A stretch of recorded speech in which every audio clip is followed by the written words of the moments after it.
2013-cü ildə Həsən Ruhani İranda keçirilən növbəti prezident seçkilərində namizəd olduqda, mediada onun oğlunun ölümü ilə bağlı ziddiyyətli xəbərlər və şayələr dərc olundu. Sonralar da bu mövzu ara-sıra gündəmə gəldi. Amma Ruhani özü heç vaxt bu barədə nəsə danışmadı. Bu günlərdə İran parlamentinin radikal mövqeyi ilə tanınan deputatı Həmid Rəsai bir müsahibəsində həmin məsələdən bəhs edərək olduqca qalmaqallı açıqlama verib. 2013 və 2017-ci illərdə 2 dəfə İran prezidenti seçilmiş Həsən Ruhanini oğlunu öldürməkdə ittiham edib. Rəsai bildirib, öz övladını, yəni ailəsinin bir üzvünü öldürməkdə şübhəli bilinən bu şəxs 17 ildir ki, İngiltərəyə şübhəli səfərlər edir. Onun dissertasiya işi plagiatdır və ikili vətəndaşlığı olduğuna dair şübhələr var. Bununla belə seçkilərdə onun namizədliyi təsdiqlənir. Əsr İran portalının yazdığına görə, sərt xətt tərəfdarı olan Sabitlik cəbhəsini parlamentdə təmsil edən Həmid Rəsai həmin müsahibədə keçmiş prezident Həsən Ruhaniyə qarşı bu cür ağır ithamlar irəli sürdükdən sonra əlavə edib. Dediklərimin heç biri yalan və ya böhtan deyil. Çünki cənab Ruhaninin oğlu atasının evində onun şəxsi silahı ilə öldürülüb. O vaxt onun evi hərbi qarnizonda idi və qarnizon qorunan obyektdir. Heç kim kənardan gəlib onu öldürə bilməz. Ölüm hadisəsi bu adama məxsus xidməti və şəxsi silahla baş verib. Üstəlik cənab Ruhani heç kimdən şikayət etməyib. Deputatın bu iddiası ölkə mediası və sosial şəbəkələrdə qızğın müzakirə və mübahisələr doğurub.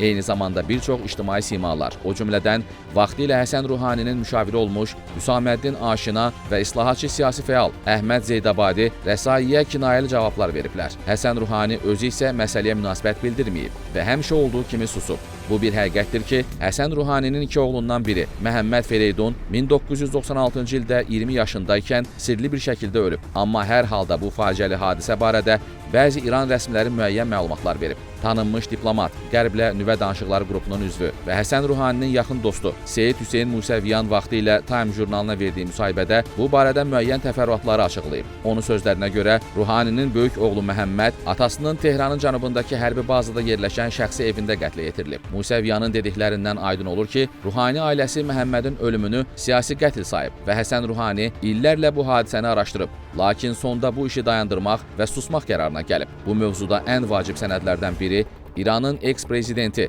Əkbər Haşimi Rəfsəncaninin Həsən Ruhaninin oğlunun ölüm hekayəsini də əhatə edən xatirələrdir. Xatirələrin 1996-cı ilin mart-iyun aylarına aid bölümündə Rəfsəncani bu hadisə barədə bir neçə qeyd verib. Martın 22-sinə aid hissədə Rəfsəncani yazıb, axşam parlament sədrinin müavini və Ali Milli Təhlükəsizlik Şurasının katibi Doktor Həsən Ruhaninin oğlu Məhəmmədin faciəli ölüm xəbəri gəldi. Mən onunla telefonla danışdım. O çox kədərli idi və oğlunun dünən gecə evdə güllə ilə öldürüldüyünü dedi. Belə görünür ki, o silahla ehtiyatsız davranışın qurbanı olub.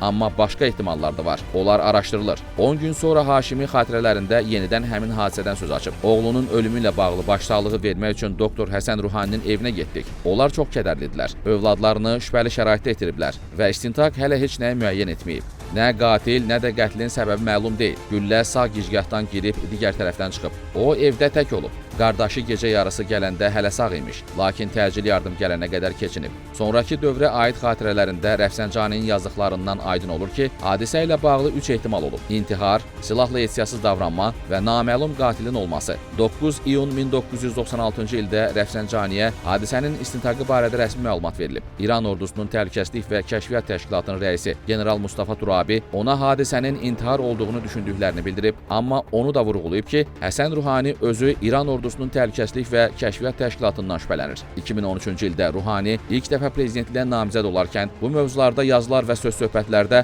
daha çox intihar versiyasından danışılıb. İntiharın səbəbi kimi isə bir neçə məsələ göstərilib. Sevgidə uğursuzluq, cinsi orientasiya, hakimiyyətdən və mövcud vəziyyətdən narazılıq. Hətta Məhəmməd Fereydunun İrandakı rejimi ittiham edən vəsiyyətnaməsinin də mövcudluğu iddia olunur. İstənilən halda 20 yaşlı gəncin silahla ehtiyatsız davranması variantı istisna olunmalıdır. Həm də belə halda güllənin bir gicgahdan girib əks tərəfdən çıxması mümkünsüzdür.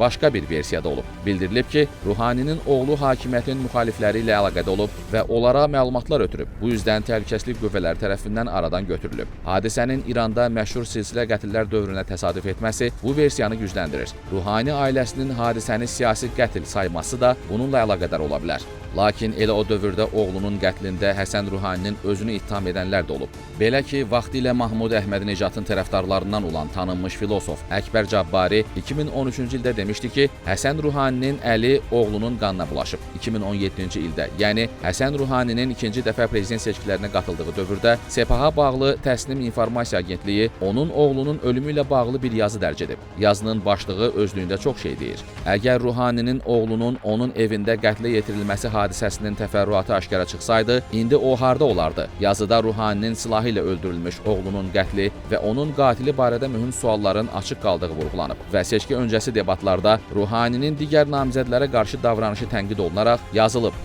Ruhani ilə yarışan namizədlər bu barədə detalları bilirlər. Lakin debatlarda prezidentə hörmət əlaməti olaraq bir kəlmə belə danışmırlar. Bununla da agentlik oğlunun ölümündə Həsən Ruhaninin hansısa şəkildə əli olmasına açıq işarə edib. İndi deputat Həmid Rəsai həmin ittihamı yenidən özü daha da çılpaq şəkildə təkrar edib. Əlbəttə, Həsən Ruhaninin oğlunun ölümü ilə bağlı çoxlu müəmmalar qalmaqdadır. Amma bir şey aydındır ki, tutduğu vəzifələrə görə İran hakimiyyətində ən məlumatlı şəxslərdən biri kimi Həsən Ruhani heç şübhəsiz bu işin detallarını bilir. Lakin o, bütün həyatını həsr etdiyi rejimin məsləhəti və maraqları naminə susmağa məhkumdur. Bu da totalitar rejimlərin acı və amansız reallıqlarından biridir.